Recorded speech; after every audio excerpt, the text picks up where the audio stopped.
Bonjour, Marianne Rouzet, 52 ans. Je m'occupe à la fois de mon fils et de ma mère vieillissante.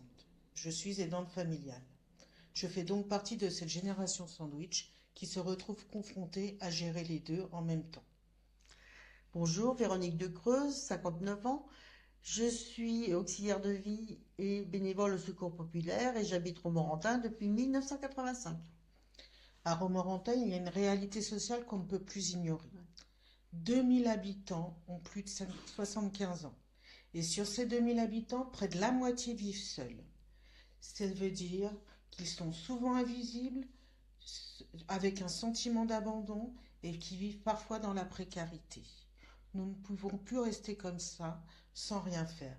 Ces gens, ce sont des vies, ce sont nos voisins, nos parents, ou parfois même ce sera nous plus tard. Véronique, toi, dans ton activité professionnelle actuellement, tu es confrontée à rencontrer ce genre de personnes. Oui, moi ces gens, je les connais bien puisque je travaille chez eux. Je vais chez eux tous les jours, pas tous les jours, mais bien souvent une ou deux fois dans la semaine. Et en fait, ces gens, ils m'attendent. Ils n'ont que moi dans la semaine, bien souvent, et ils sont là pour discuter, pour exister, tout simplement. Et cet isolement, il y a à quoi? Bien souvent, c'est dû à un manque de moyens, ou alors un manque de moyens pour se déplacer. Et quand tu es à Romorantin et que que tu n'as pas de voiture, que tu n'as pas le permis, ou que tu ne peux plus conduire, eh bien tu restes chez toi. Tu es isolé, tu ne fais plus de rencontres, tu ne fais plus d'activités et tu ne fais plus de démarches administratives. Nous ne sommes pas des professionnels de la politique. On vit ici. On est des citoyens et des citoyennes engagés qui allons sur le terrain à la rencontre des habitants. Et c'est à partir de ces échanges avec eux et de l'analyse de cette problématique que nous avons un projet fort, celui de renforcer le secteur public local. Véronique, peux-tu nous parler de ce projet, s'il te plaît? Alors nous proposons la création d'un service social de soutien à domicile.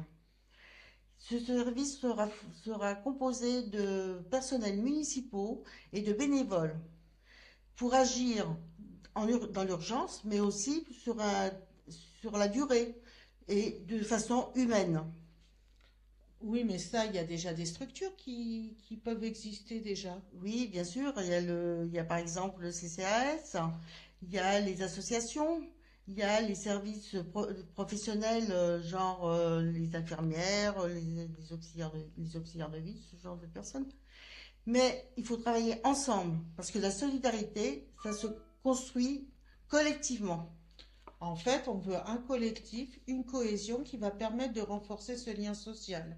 Ça permettra d'accompagner les personnes âgées notamment dans le quotidien, rompre l'isolement, les accompagner dans leurs démarches administratives et notamment dans les démarches face au tout numérique, ça devient très compliqué, et les orienter vers les lieux où on peut effectuer ces démarches. Et là, il y a encore un souci. Mais oui, faut-il que ces personnes puissent se déplacer. C'est pourquoi nous, à Romorantin, nous voulons élargir et adapter l'offre de transport en commun, de façon à ce que les personnes âgées et isolées, ça soit plus accessible pour eux. Oui, c'est vraiment une question de justice sociale. L'âge, les revenus, la santé ne devraient pas être un frein à la dignité. Et nous voulons une ville qui protège, qui respecte ses concitoyens. C'est pour ça que nous avons une liste citoyenne pour une ville juste et solidaire. Alors, choisissez notre liste, votez pour Romo Citoyenne 2026. En mars prochain, aux élections municipales.